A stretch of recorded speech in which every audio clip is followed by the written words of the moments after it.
स्वागत है आपका traders club of India channel में। होप आप सब लोग ठीक है। तो स्टार्ट करते हैं बैंक निफ्टी का मार्केट एनालिसिस कल के लिए। कल है 3 दिसंबर। तो कल का हमारा प्राइस एक्शन डिस्कस करते हैं, उसके लेवल आप मार्क करके लेना और हमारा मेन इंट्राडे सेटअप डिस्कस करते हैं। तो उससे पहले आज बैंक निफ्टी की मार्केट मूव देखे तो 53 पॉइंट की हमें पॉजिटिव में क्लोजिंग मिली है। हालांकि निफ्टी ज्यादा बुलिश थी as compared to Bank Nifty. तो हालांकि ये अच्छा खासा, लेकिन ये गिरी थी, लेकिन बाद में इसने अपने आप को सस्टेन किया और ऊपर चली गई। बहुत सारे बैंक के स्टॉक में भी बाइंग देखने मिली है। गाइस, ये हमारा प्राइस एक्शन है। ठीक है, ये वाला जो येलो है ना, ये हमारा 50% है किसका, ये वाला सॉरी, जो 52,400 का है, ये फिबोनाची का 50% है। ठीक, तो अभी प्राइस एक्शन क्या होता है, अगर मार्केट यहीं पे ओपन होती है और नीचे गिरती है और कोई नेगेटिव पैटर्न मिलता है तो ये सारे लेवल के लिए आप प्ले कर सकते हो। ऊपर का ट्रेड कब लेना, इधर कोई पॉजिटिव प्राइस एक्शन मिलता है तो यहाँ पे लेना, या तो फिर इधर गिरने के बाद सस्टेन होकर पॉजिटिव प्राइस एक्शन मिलता है तो ये ऊपर का ले सकते हो। नहीं तो ये गैप अप इसके बीच में कहीं पे ओपन होती है तो नहीं लेना ट्रेड, वेट करना इसको ब्रेक होने का, फिर पॉजिटिव प्राइस एक्शन में इसको लेना। ऊपर के सारे लेवल टारगेट मिल सकते हैं। लेवल है, आपको वीडियो को पॉज करके मार्क करके लेना पड़ेगा। अभी हमारा 5 मिनट टाइम फ्रेम है, मेन इंटरडे सेटअप है। सेटअप डिस्कस करने से पहले आपसे रिक्वेस्ट करता हूँ, अगर आप चैनल पर नए हो तो प्लीज चैनल को सब्सक्राइब करना और बेल आइकन को हिट करना। और इस सेटअप से रिलेटेड कुछ डाउट है तो इस अलग से एक वीडियो भी बनाया जिसका नाम है ब्रह्मास्त्र स्ट्रैटेजी, वो वीडियो एक बार जरूर देख लेना, आपके सारे डाउट क्लियर हो जाएंगे। उसका लिंक आपको डिस्क्रिप्शन में मिल जाएगा। गाइज, ये हमारा कल का न्यूट्रल पॉइंट है और नॉन ट्रेडिंग जोन है। ठीक है, इसकी जो रेंज है मैंने यहाँ पे मेंशन किया, वीडियो को पॉज करके प्लॉट करके लेना अपने चार्ट पे। ये असेंडिंग वाइट रेंज है। अभी रेजिस्टेंस लेवल डिस्कस करते हैं। ये रेजिस्टेंस 1, ये नॉन ट्रेडिंग जोन, ये उसकी रेंज है। 1 के अंदर इंक्लूड है previous day high. Resistance 2 non trading zone, ये उसकी रेंज है। रेजिस्टेंस 3 नॉन ट्रेडिंग जोन, ये रेंज है। 4 नॉन ट्रेडिंग जोन, ये उसकी रेंज है। 5 नॉन ट्रेडिंग जोन, ये उसकी रेंज है। अभी सपोर्ट लेवल मार्क करते हैं। ये सपोर्ट 1 नॉन ट्रेडिंग जोन और ये उसकी रेंज है। सपोर्ट 1 के अंदर प्रीवियस डे लो इंक्लूड है। सपोर्ट 2 नॉन ट्रेडिंग जोन, ये उसकी रेंज है। सपोर्ट 3 नॉन ट्रेडिंग जोन, ये उसकी रेंज है। 4 नॉन ट्रेडिंग जोन, ये रेंज है। 5 नॉन ट्रेडिंग जोन, ये उसकी रेंज है। गाइस, ये कल की हमारी एंट्री और एग्जिट होगी। जब नॉन ट्रेडिंग जोन बन जाता है तो अपर साइड में ग्रीन एरोस मार्क करना और लोअर साइड में रेड एरोस मार्क करना, जिससे आपको एंट्री और एग्जिट सही समझ में आए। ग्रीन का मतलब बाय करना है, लॉन्ग होना है। रेड का मतलब सेल करना है, शॉर्ट करना है। सेटअप के दो इंपॉर्टेंट रूल है, वो एक्सप्लेन करने जा रहा हूँ। अच्छे से समझ के लेना, बहुत सिंपल है, कोई रॉकेट साइंस नहीं है, कोई कॉम्प्लिकेशन नहीं है। ठीक है, एकदम सिंपल है। लेकिन याद रखना, निफ्टी में भी यही रूल अप्लाई करना है। ठीक है, तो यहाँ पे जैसे मैं एक्सप्लेन करूंगा सेम आपको निफ्टी में भी वही अप्लाई करना है।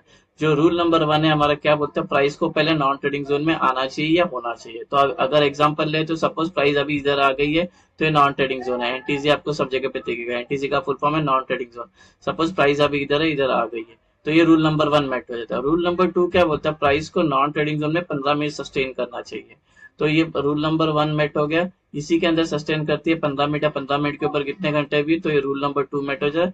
फिर ये जिस साइड का ब्रेकआउट करेगी उस साइड का मार्केट बनेगा। और जब ये दोनों रूल मेट होने के बाद कोई भी साइड में ब्रेकआउट या ब्रेकडाउन बनेगा तो हमारे यहाँ पे दो एंट्रीज है इसके, एक एग्रेसिव एंट्री है और एक सेफ एंट्री है। इस दोनों के बारे में आगे समझाऊंगा कि आपको ये दोनों एंट्री कैसे लेने हैं और कब लेनी है। फिलहाल के लिए ये याद रखना कि ये बहुत इंपॉर्टेंट रूल है, इसके बिना हम ट्रेड में एंटर नहीं हो सकते।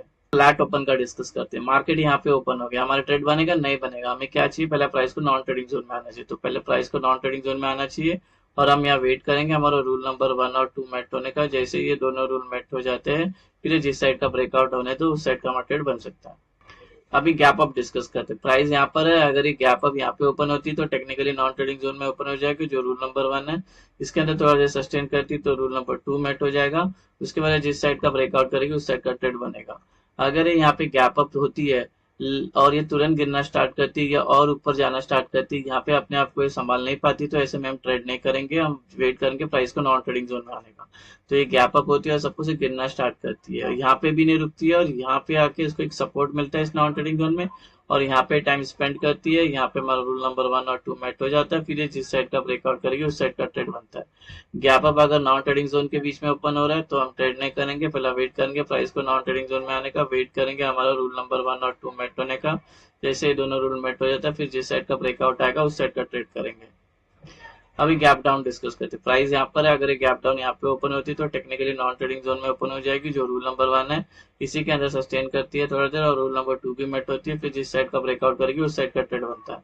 अगर ये गैप डाउन होती है और तुरंत ऊपर जाने लगती है या और नीचे आती है तो ऐसे में हम ट्रेड नहीं करेंगे जब तक प्राइस नॉन ट्रेडिंग जोन में आके ठहरती नहीं है, जैसे थोड़ी देर पहले गैप अप में किया था। तो ये गैप डाउन होती है सपोज और ये ऊपर जाने लगती है, और यहाँ पे भी ये नहीं होता है और ऊपर जाती है, और इस नॉन ट्रेडिंग जोन में आके उसको एक रजिस्टर्स मिलता है, और यहाँ पे हमारा रूल नंबर 1 और 2 मैट होता है, फिर जिस साइड का ब्रेकआउट करेगी उस साइड का ट्रेड बनता है। अगर gap down non trading zone के बीच में ओपन हुआ तो वेट करेंगे पहले प्राइस को नॉन ट्रेडिंग जोन में आने का, और वेट करेंगे यहाँ पे सस्टेन करने का, और वेट करेंगे हमारा रूल नंबर 1 और 2 मैट होने का। जैसे दोनों मैट हो जाते हैं फिर जिस साइड का ब्रेकआउट करेगी उस साइड का ट्रेड बनता है। टारगेट कैसे लेने हैं आपको एक बार एक्सप्लेन कर देता हूँ मैं। अज्यूम करते हैं कि यहाँ पे प्राइस है, दोनों भी रूल मेट हो गए, ब्रेकआउट आया और हम ऊपर का ट्रेड लिए। टारगेट क्या होगा, 1 2 3 लेवल। अगर ये वाला ऊपर का ट्रेड लिया तो इसके ऊपर के 2 लेवल होंगे टारगेट, अगर ये वाला ट्रेड लिया तो ये 2 लेवल होंगे टारगेट। सेम वे दोनों भी रूल मेट होने का ब्रेक डाउन आता है, सपोज इस नीचे का ट्रेड लिया तो ये वाला 2 लेवल होंगे, अगर ये वाला नीचे का ट्रेड लिया तो इसके नीचे के 3 लेवल होंगे टारगेट, अगर ये वाला ट्रेड लिया तो इसके नीचे के लेवल होंगे टारगेट। तो सारे टारगेट आपको ऐसे लेना है और सेम निफ्टी में भी यही अप्लाई करना है। गाइस बैंक निफ्टी थोड़ा सा वीक है, अगर कल ये ऊपर जाती है, अब ट्रेंड पकड़ लेती है तो ऊपर रेजिस्टेंस मिलेगा 52,600 का, 52,600 का, इसको लग के प्राइस नीचे आ सकती है, ट्रेंड चेंज हो सकता है, बिकॉज कॉल राइटर्स यहाँ पे अच्छे खासे बैठे हुए हैं, यहाँ पे सेलर है, नीचे का प्रेशर होगा, तो अगर इस ट्रेड में एंटर होगे ऊपर के तो आधी क्वांटिटी यहाँ पे बुक करके लेना आपने। अगर कल हम डाउन ट्रेंड में रहेंगे तो नीचे सपोर्ट मिलेगा 51,600 का, इसको लग के प्राइस ऊपर जा सकती है, ट्रेंड चेंज हो सकता है, बिकॉज पी के हुआ सबसे ज्यादा यहाँ पे मौजूद है, यहाँ पे अच्छा खासा सपोर्ट बना के रखा है बायर्स ने, बायर्स एक्टिवेट हो जाएंगे। तो इस ट्रेड में एंटर किए तो यहाँ पे अपनी आधी क्वांटिटी बुक कर लेना, या तो फिर सेफ एंट्री करना, ज्यादा बेरिश जाना है तो safe entry aggressive entry explain करता हूँ। पुट कॉल रेशियो की बात करें तो बैंक निफ्टी की 1 चल रहा है, 1 इंडिकेट करता है किसको, साइडवेज को, ठीक है। तो ये साइडवेज है, लेकिन 2 दिन से थोड़ा सा पॉजिटिव में क्लोजिंग मिले तो साइडवेज आप बोल सकते हैं इसको, लेकिन इसको साइडवेज बोलेंगे, और ये बुल भी और बियर भी इक्वल है इंट्राडे में। सेफ एंट्री एक्सप्लेन करता हूँ। एज्यूम करते हैं कि प्राइस यहाँ पर है, यहाँ पे सस्टेन किया, हमारा रूल नंबर 1 और 2 दोनों मेट हो गया यहाँ पे, और ये ब्रेकआउट आया, ब्रेकआउट वाली कैंडल छोड़ के नेक्स्ट जो 3 कैंडल है तीनों भी ग्रीन बननी चाहिए, साइज कोई भी चलेगा, उसके बाद जब एंटर करते हैं तो सेफ बुलिश एंट्री होगी। सेम वे यहाँ पे सस्टेन करने के बाद ब्रेक डाउन आता है, दोनों भी रूल मेट होने के बाद ब्रेक डाउन आता है, ब्रेक डाउन वाली कैंडल छोड़ के नेक्स्ट जो 3 कैंडल है तीनों भी रेड बननी चाहिए, साइज कोई भी चलेगा, उसके बाद जब एंटर करते हैं तो सेफ बेरिश एंट्री होगी। अभी एग्रेसिव एंट्री के बारे में डिस्कस करते हैं। सपोज करते हैं कि प्राइस यहाँ पर है, यहाँ पे सस्टेन किया प्राइस ने, और रूल नंबर 1 और 2 दोनों मेट होते हैं, ये ब्रेकआउट आया, ब्रेकआउट वाली कैंडल छोड़ के नेक्स्ट जो एक कैंडल है वो ग्रीन बननी चाहिए, साइज कोई भी चलेगा, बस ये जो वाली कैंडल जो ग्रीन फॉर्म हुई है ये नॉन ट्रेडिंग जोन को टच नहीं होना चाहिए, उसका विक भी टच नहीं होना चाहिए, उसके बाद जब एंटर करेगा तो ये एग्रेसिव बुलिश एंट्री होगी। सेम वे यहाँ पे प्राइस सस्टेन करके दोनों भी रूल मेट होकर ब्रेक डाउन आता है, ब्रेक डाउन वाली कैंडल छोड़ के नेक्स्ट जो कैंडल है वो रेड बननी चाहिए, नेगेटिव कैंडल रेड बननी चाहिए, साइज कोई भी चलेगा, नॉन ट्रेडिंग जोन को टच नहीं होना चाहिए कैंडल, उसका विक भी टच नहीं होना चाहिए, उसके बाद जब एंटर करेगा तो एग्रेसिव बेरिश एंट्री होगी।